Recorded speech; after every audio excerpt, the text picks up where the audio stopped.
போன டுட்டோரியலில் நம்ம என்ன பார்த்தோம் அப்படின்னா ஒரு சோடாகனை எப்படி ரெஃபரன்ஸ் இமேஜை வச்சு வரைகிறது, எப்படி 3D மாடல் பண்ணுறது அப்படிங்கிறத நம்ம பார்த்தோம்.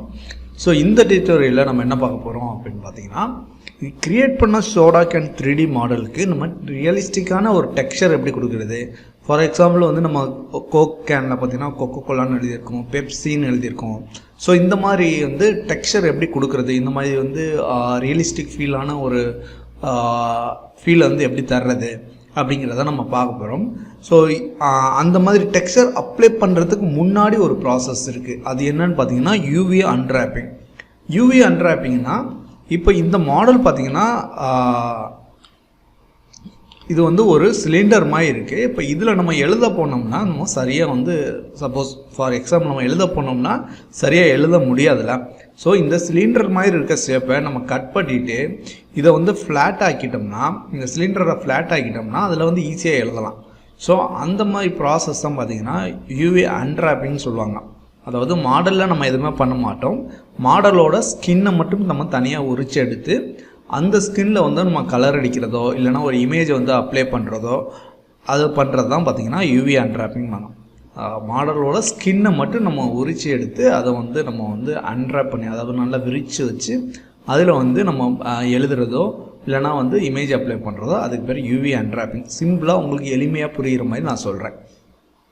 இதை நம்ம ப்ராசஸாக பண்ணும்போது உங்களுக்கு இன்னும் நல்லா புரியும். வாங்க வீடியோக்குள்ளே போகலாம். இப்போ நம்ம யூவி அன்ராப்பிங் பண்ணுறதுக்கு முன்னாடி நம்ம இந்த 3D மாடலை எடிட் ஆப்ஜெக்ட் மோட்லேருந்து நம்ம எடிட் மோடுக்கு கொண்டு போயிடுவோம். ஸோ நம்ம எடிட் மோடுக்கு கொண்டு வந்துட்டோம். ஸோ அதுக்கு முன்னாடி நான் கீஸ் ஸ்க்ரீன் காஸ்ட் கீ நான் எனேபிள் பண்ணிக்கிறேன். ஸோ இப்போ நம்ம எடிட் மோடுக்கு வந்தாக்கல இது பார்த்திங்கன்னா நமக்கு மேலே உள்ளது மட்டும்தான் இருக்குது, கீழே உள்ளதுலாம் நமக்கு ஹைட் பண்ணனால அது எல்லாமே ஹைடில் இருக்குது. ஸோ ஆல்ட் ஹெச்எம்க்கு நம்ம அதை ரிலீஸ் பண்ணிக்கிறோம். ஸோ நமக்கு இப்போ வெளியில் எல்லாமே விசிபிள் ஆகிடுச்சு. இப்போ நம்ம என்ன பண்ண போகிறோம் அப்படின்னு பார்த்திங்கன்னா, நான் சொன்ன மாதிரி தான் நார்மலாக ஒரு ஆர்ட்டோட தோலை எப்படி உரிப்பாங்க. ஸோ ஆர்ட்டை நம்ம உள்ள ஒரு லெதர் செய்கிற, அதாவது இல்லை லெதரில் பேக்கோ சம்திங் ஏதோ ஒரு ஆணை செய்யறதுக்கு ஆட்டோட தோலை வெட்டி உரித்து விரித்து காயப்படுவாங்களே. ஸோ இந்த ப்ராசஸ் மாதிரி தான் நம்ம பண்ண போகிறோம். இப்படி ரவுண்டாக உள்ளதை நம்ம இதோட ஸ்கின்னை மட்டும் உரித்து தனியாக வச்சு அதில் பின்னாடி நம்ம டெக்ஸ்சருக்கு கொண்டு போகிறோம். டெக்ஸ்சர் மீன்ஸ் ஒரு இமேஜ் அப்ளை பண்ணுறதோ இல்லைனா ஒரு டெக்ஸ்சர் மேலே எழுதுறதோ ஏதோ ஒன்று, இதுக்கு பேர் தான் டெக்ஸ்சரிங்பாங்க. அதுக்கு முன்னாடி உள்ள ப்ராசஸ் தான் யூவி அன்ராப்பிங். இப்போ நம்ம இதுக்கு அந்த யூவி அன்ராப்பிங் நம்ம எளிமையாக புரிகிற மாதிரி சொல்ல இது தோலை உரிக்கிறதுன்னு நம்ம வச்சுக்குவோம். இப்போ மாடலில் எந்த இதுவுமே செய்ய மாட்டோம். இப்போது நீங்கள் பார்த்தீங்கன்னா ஆட்டுக்கிடான தோல் உரிக்கிறது பார்த்திங்கன்னா தலையை தனியாக தலையிலேருந்து உள்ள தோலை தனியாக வெட்டிட்டு அப்புறம் கால்களில் அந்த அப்படியே கிழிச்சு வயிற்றில் பாதியை கிழித்து அதுக்கப்புறம் உரிப்பாங்க. ஸோ அந்த ப்ராசஸ் தான் நம்ம இதுவுமே இருக்கும். இப்போ நம்ம சப்டிவிஷன் டிசேபிள் பண்ணிக்கலாம். இப்போது எனக்கு இந்த பார்ட் மெட்டல் பார்ட்டாக இருக்கும். இதுக்கு மேலே உள்ள பார்ட்லாம் நீங்கள் நார்மலாக சோடாகன் பார்த்தீங்கன்னா மெட்டல் பார்ட்டாக இருக்கும். இதில் மட்டும்தான் டெக்ஸ்சர் இமேஜ் பெயிண்டிங் அப்ளை ஆகிருக்கும். ஸோ இது வரைக்கும் இது கீழே மெட்டலாக இருக்கும். ஸோ நம்ம பெயிண்டிங் அப்ளை இருக்க ஏரியாவை மட்டும் நம்ம தனியாக பிரித்து எடுக்கணும். அதுக்கு நான் என்ன பண்ண போகிறேன் அப்படின்னு பார்த்தீங்கன்னா, ஸோ இதில் எட்ஜ் மோட் போயிருக்குங்க. ஸோ நான் இதை லூப் ஆல்ட் கிளிக் பண்ணி லூப்பாக செலக்ட் பண்ணிக்கிறேன். அதே மாதிரி ஸோ இந்த இடத்துலையுமே ஷிஃப்ட்டு ஆல்ட்டு கிளிக் பண்ணி இது லூப்பாக ஷிஃப்ட் ஆல்ட்டு கிளிக் பண்ணி செலக்ட் பண்ணும்போது மேலே உள்ள செலெக்ஷனுமே போகாது. ஸோ அதனால் ஷிஃப்ட் ஆல்ட்டை யூஸ் பண்ணிக்கோங்க. ஸோ அடுத்தது நான் இங்கேருந்து ஷிஃப்ட்டு கண்ட்ரோல் ஸோ இல்லை ஷிஃப்ட்டு பிடிச்சி ஒரு கிளிக் பண்ணிவிட்டு அதுக்கப்புறம் ஷிஃப்ட்டு கண்ட்ரோல் பிடிச்சி இங்கே கிளிக் பண்ணால் எனக்கு இது நெட்டுக்கு செலக்ட் ஆகிடும். இப்போது நான் வெட்ட போகிறது என்னென்னா, இந்த ரவுண்டாக மேலே உள்ளது தனியாக வெட்ட போனேன், கீழே உள்ளது தனியாக வெட்ட போனேன். இதை ரெண்டாக குறுக்கால 2ஆக வெட்டிட்டேன்னா எனக்கு ரவுண்டாக பேண்டோட நம்ம கால் இருக்குல்ல, ஸோ அந்த பேண்டோட காலை வந்து 2ஆக வெட்டு மேலேயும் கீழேயும் கத்தரிச்சு. சில பேர் வந்து ஜீன்ஸ் பேண்ட்டெல்லாம் வந்து ஆஃப் கால் சட்டை மாதிரி போடுவாங்க, ஸோ பாதியாக கட் பண்ணிவிட்டு. ஸோ அந்த மாதிரி கான்செப்ட் வச்சுங்க. மேலேயும் கட் பண்ணிட்டீங்க, கீழே உள்ளதையும் கட் பண்ணிக்கிட்டீங்க, ரவுண்டாக உள்ளதை இடையில ஒரு கட் பண்ணிங்கன்னா ஆட்டோமேட்டிக்காக துணி வந்து ஃப்ளாட்டாக விரிஞ்சிரும்ல. ஸோ இதே கான்செப்ட்லாம் பண்ண போகிறோம். இப்போ இதை வந்து நம்ம மார்க் பண்ணிட்டோம். ஸோ இதை மார்க் பண்ணுறதுக்கு நம்ம வந்து வெளியில் கிளிக் பண்ணால் போயிடும். அதுக்காண்டி இதை மார்க் சீம் வந்து சீமாக இதை கன்வெர்ட் பண்ணணும். ஸோ மார்க் சீம் கொடுத்துட்டிங்கன்னா இது வந்து அப்படியே இருக்கும். ஸோ மார்க் சீம் வந்து சீம் க்ரியேட் பண்ணிட்டோம். இப்போ நம்ம யூவி எடிட்டர் யூவி எடிட்டருக்கு போகிறோம். நம்ம ஏற்கனவே ஃபஸ்ட்டு கிளாஸில் பார்க்கும்போது இதை வந்து 2ஆக பிரிச்சுக்கலாம். கார்னர்லேருந்து கிளிக் பண்ணி இழுத்திங்கன்னா 2ஆக வந்துடும். ஸோ இதில் போய்ட்டு இங்கே பார்த்தீங்கன்னா உங்களுக்கு தேவையான எல்லாத்தையும் மாற்றிக்கலாம். ஸோ வந்து 3D வியூ போட்டு image editor, text image editor, UV editor இருக்குல்ல. ஸோ இதில் வந்து நமக்கு தேவை யூவி எடிட்டர். ஸோ இது யூவி எடிட்டர், இது வந்து எடிட் மோட். இப்போ நம்ம யூவி எடிட்டருக்கு வந்துட்டோம். இப்போது ஏதாவது ஒரு ஃபேஸ் மோடில் போய்ட்டு ஏதாவது ஒரு ஃபேஸை வச்சுட்டு எல்லாம் கிளிக் பண்ணிங்கன்னா இந்த ஃபேஸோட லிங்க் ஆகியிருக்க எல்லா அந்த சீமோட ஆப்ஜெக்ட் எல்லாமே செலக்ட் ஆகிரும். சீமை பிரித்து வச்சுருந்த ஆப்ஜெக்ட் இல்லை, இதோட லிங்க் ஆகிருக்கிறது மட்டும் செலக்ட் ஆகும், மேலே எதுவுமே செலக்ட் ஆகாது. ஸோ இது எல்லாமே செலக்ட் ஆகிடுச்சு. ஸோ லிங்க்டு ஃபேஸஸ் எல்லாம் செலக்ட் ஆகிடுச்சு. இங்கே பார்த்தீங்கன்னா அதோட ஆல்ரெடி உள்ள டிஃபால்ட்டான யூவி வந்து இங்கே வந்து வருது. ஸோ நமக்கு இந்த யூவி தேவையில்லை, நம்ம புதுசாக வந்து யூவி பண்ண போகிறோம், யூவி வந்து பிரிக்க போகிறோம். ஸோ அதனால் ஏற்கனவே உள்ள டிஃபால்ட் யூவியை வந்து நம்ம டெலிட் பண்ணிடலாம். ஸோ இங்கே போய்ட்டு இந்த ஆப்ஷன் கிளிக் பண்ணிட்டு யூவி மேப்ஸ் கிளிக் பண்ணிவிட்டு இதில் வந்து யூவி மேப்ன்றது இதை வந்து மைனஸ் கொடுத்திங்கன்னா டெலிட் ஆகிரும். இப்போ வந்து இங்கே வந்துட்டு யூ ப்ரெஸ் பண்ணுங்கள். யூ ப்ரெஸ் பண்ணிட்டு அன்ட்ராப்னு ஒரு ஆப்ஷன் இருக்குல்ல. ஸோ இந்த அன்ட்ராப்ன்ற ஆப்ஷனை கொடுங்க. இதில் பார்த்தீங்கன்னா இந்த இடத்துல வந்து நம்ம சீம் வந்து கரெக்டாக பிரியாமல் இருக்குது, ஜாயின் பண்ண மாதிரி இருக்குது.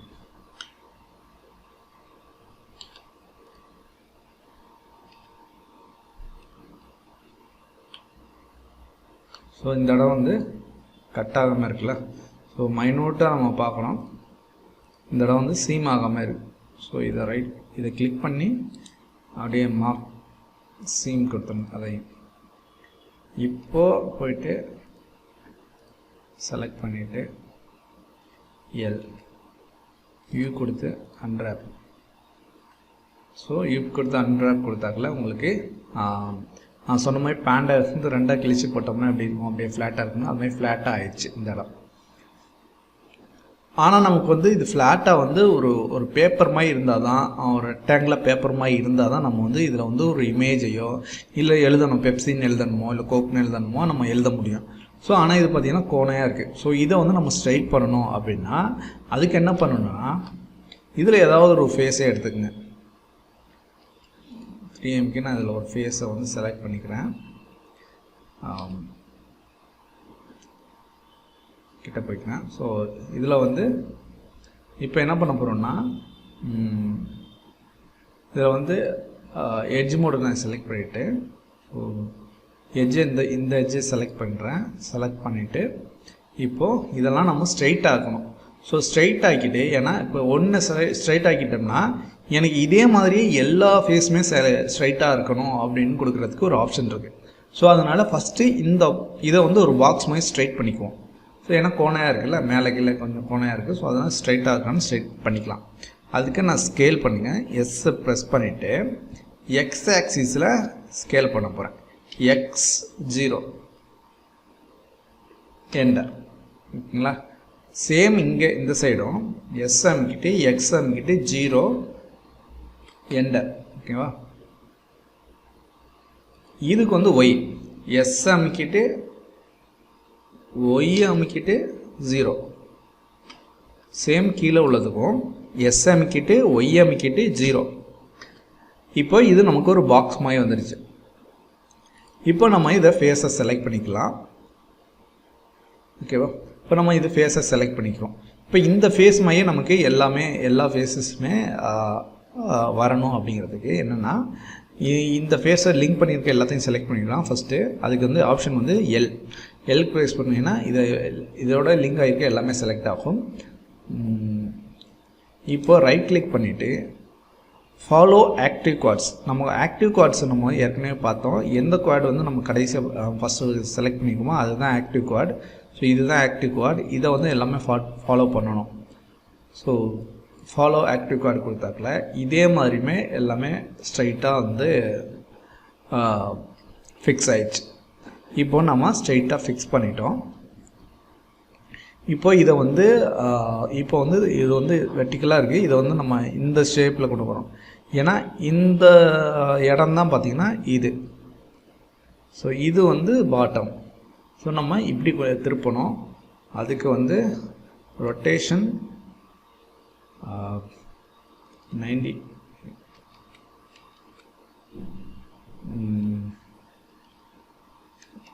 ரொட்டேஷன் -90 ஓகேங்களா.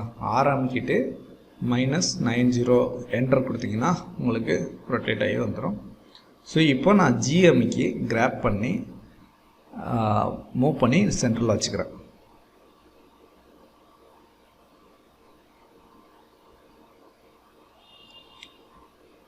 ஓகே.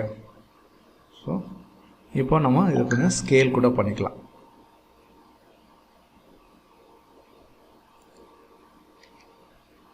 நம்ம எக்ஸாக்டாக ஓகே. இப்போ நம்ம யூவி ரெடி ஆயிடுச்சு.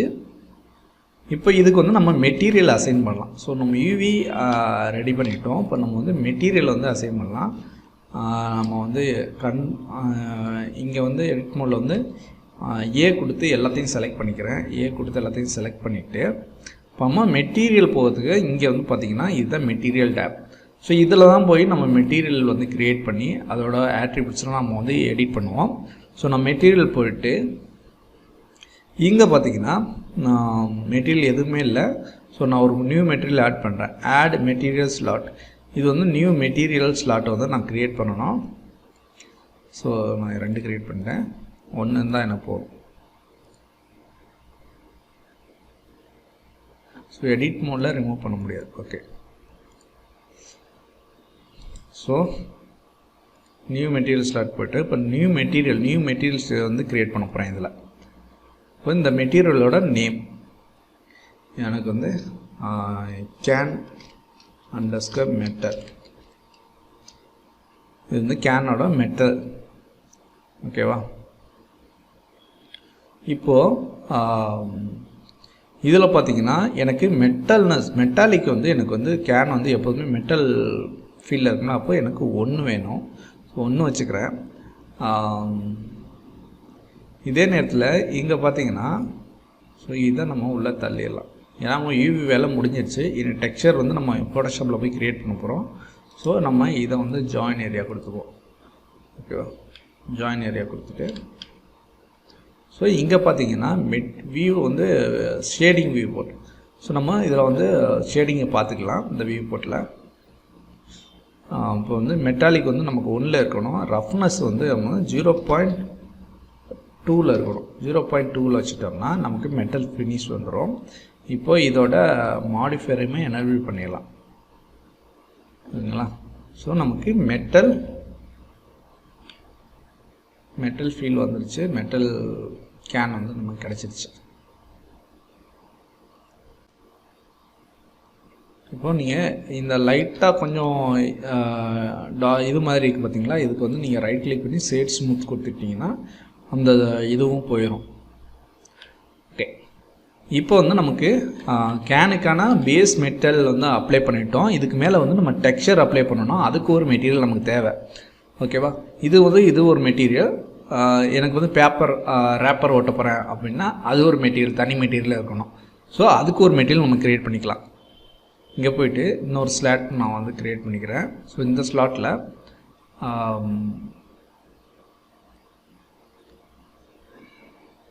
இங்கே வந்து இப்போ வந்து யூவி எடிட்டர் மாயா போய்க்கலாம்.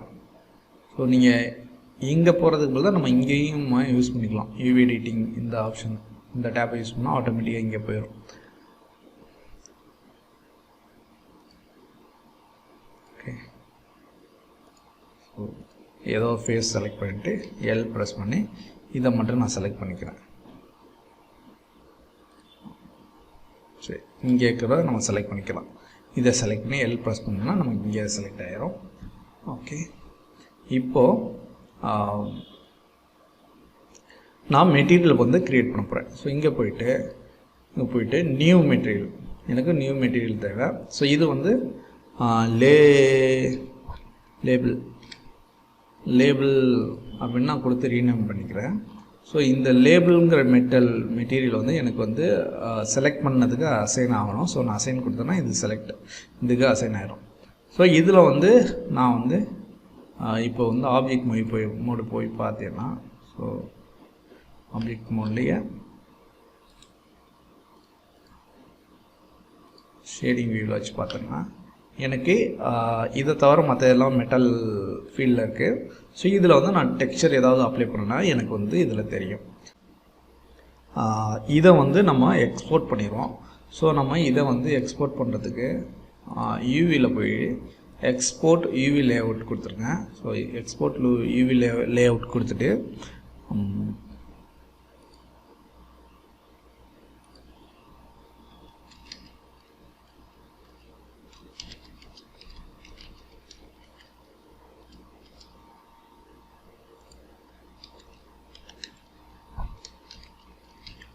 ஸோ நான் இதை வந்து எக்ஸ்போர்ட் பண்ணிக்கிறேன் PNG இமேஜாக. இது எப்போவுமே பார்த்தீங்கன்னா 2K வச்சுங்க, 2048. ஸோ இது வந்து 2K, அதாவது 1K 2Kன்னு சொல்லுவாங்க. இந்த சைஸ் பார்த்திங்கன்னா இது வந்து எப்போவுமே வந்து ஒரு ஸ்கொயர் ஷேப்பில் தான் இருக்கும். இது 512லேருந்து ஆரம்பிக்கும். 512 × 512, 512 × 512 இருக்கும். அதோட டபுள் என்னென்னு பார்த்தீங்கன்னா 1024 × 1024. அதோட டபுள் என்னென்னு பார்த்தீங்கன்னா 2048 × 2048. எந்தளவுக்கு நம்ம இதை இன்க்ரீஸ் பண்ணிகிட்டே போகிறோமோ 1K 2K 4Kன்னு நம்ம சொன்னோம்னா 4096 வரும். ஸோ 8K வச்சு இருக்குது டெக்ஸ்சர். ஸோ அந்தளவுக்கு உங்களுக்கு குவாலிட்டி ஃபைன் டீட்டெயில் கிடைக்கும். ஆனால் அதே நேரத்தில் உங்களோட பிசியுமே ரெண்டரிங் வந்து டைம் எடுத்துக்கும். ஸோ அதனால 2K வச்சுக்கிறது டீசெண்டான இது. ஸோ நம்ம இதை யூவியை லேஅவுட்டை எக்ஸ்போர்ட் பண்ணிக்குவோம். எக்ஸ்போர்ட் பண்ணிவிட்டு நம்ம இனிமேல் ஃபோட்டோஷாப்பில் போய் டெக்ஸ்சர் பண்ண போகிறோம். அது அடுத்த செஷனில் பார்ப்போம்.